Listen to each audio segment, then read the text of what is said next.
Today we're here to hold National Grid and the state accountable for violating the law and for endangering the health and safety of vulnerable Rhode Islanders. Every year, National Grid shuts off gas and electric utility service to thousands of low-income households in Rhode Island who struggle to pay their bills.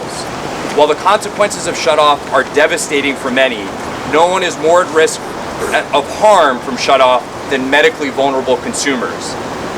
That's precisely why laws have been made here to specifically protect seriously ill and disabled consumers from shutoff.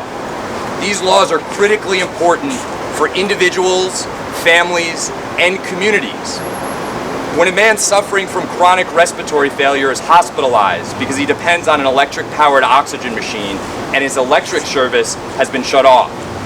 When a child with asthma requires emergency medical treatment and misses school because her home is without heat during the winter. When a disabled elderly woman cannot be cared for in her home because there is no hot water, the results are bad for all of us. But these shutoffs are not just dangerous and costly, they're also often illegal. In Rhode Island, the law says that seriously ill and disabled utility consumers who have fallen behind on their bills have rights. These rights include absolute protection from termination for a period following a doctor's certification of serious illness.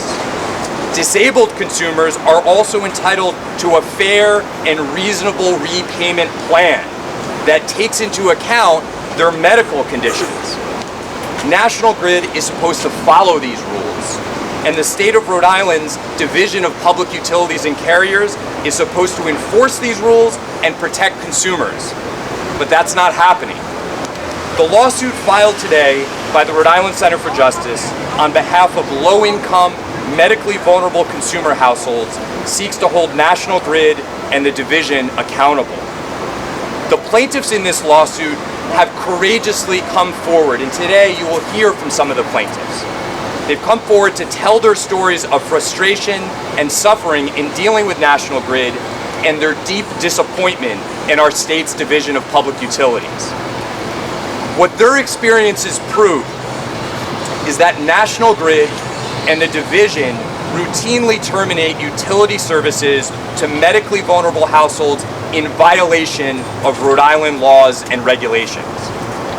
This lawsuit that has been filed today in Superior Court also details violations of the plaintiff's constitutional due process rights and illegal discrimination by National Grid and the division, who have repeatedly denied legal protections and benefits specifically to disabled utility consumers.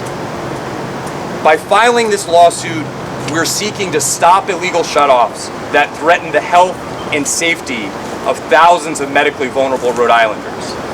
And we're asking the court to prevent any further shutoffs to these households until National Grid and the division have come into compliance with the law. And as many of you know, there's a particular urgency to this issue now, because for many families in Rhode Island, without utility service through the winter heating season, hardship is in store. And we know that if relief is not granted to these families, that's exactly what will happen. Lastly, I want to acknowledge that the lawsuit filed today by the Center for Justice would not be possible without the tireless advocacy and the expertise of the George Wiley Center and its founder, Henry Shelton. For years, the Wiley Center has been the foremost advocate for the rights of utility consumers in our state and has helped to create the very laws that we're now seeking to enforce. The Center for Justice looks forward to its continued partnership with the George Wiley Center in this lawsuit and beyond. So this lawsuit seeks class action status. We believe that there are over 3,000 households in Rhode Island that are at risk of experiencing utility shutoff in violation of the law that are meant to protect medically vulnerable consumers. Bob, can you talk a little bit more about what the law actually, like what it says, Sure. and how National Grid is violating it? Sure. Kind of like summarize. Yeah, sure. So, as Camille mentioned, the rules in Rhode Island that govern utility shutoff provide two very important protections to consumers. One is the serious illness protection, and the other is the protection for disabled consumers. An individual who submits to National Grid a doctor certification that one or more members of the household are seriously ill, when that happens, National Grid is prohibited from terminating service, utility service to that household for 21 days. And after that, the consumer has a right to a hearing to continue that protection. And that's simply not happening. What we know is that National Grid has actually admitted that it doesn't have a system for receiving those specific requests for serious illness protection. It just doesn't exist. And that's an absolute violation of the law in Rhode Island. With respect to the rights accorded to disabled consumers, what the law says is that disabled consumers of utility services in Rhode Island who fall behind on their utility bills are entitled to a just and equitable payment arrangement.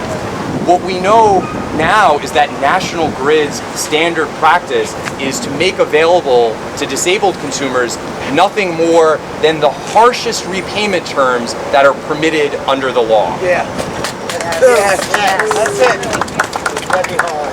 They work most of their money. And procedurally, do you have a hearing? We don't. So the lawsuit has been filed today, and we are waiting a date and time for a hearing on our request or our motion for a temporary restraining order. Yes. And class certification would follow that. Yes. Well, we're requesting class certification, and that's to be determined by the court.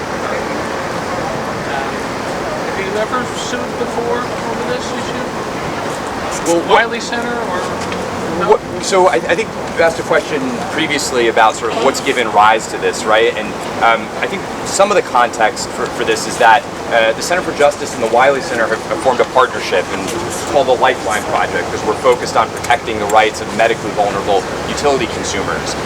And before the Wiley Center and the Center for Justice launched the Lifeline Project, there was no regular legal assistance provided to low-income utility consumers in Rhode Island. So since May, the Center for Justice and the Wiley Center have worked to provide legal assistance to over 200 households in the state. In doing that, what we've seen is that the system, the termination system, is out of compliance with the laws. So that's where we're at. So this is an outgrowth of that? Yes. The suit is an outgrowth? The suit is certainly an outgrowth of the Lifeline Project between the George Wiley Center and the Center for Justice. Doing this on a volunteer basis? So the Center for Justice is a nonprofit public interest law center, so our legal services are provided without fee.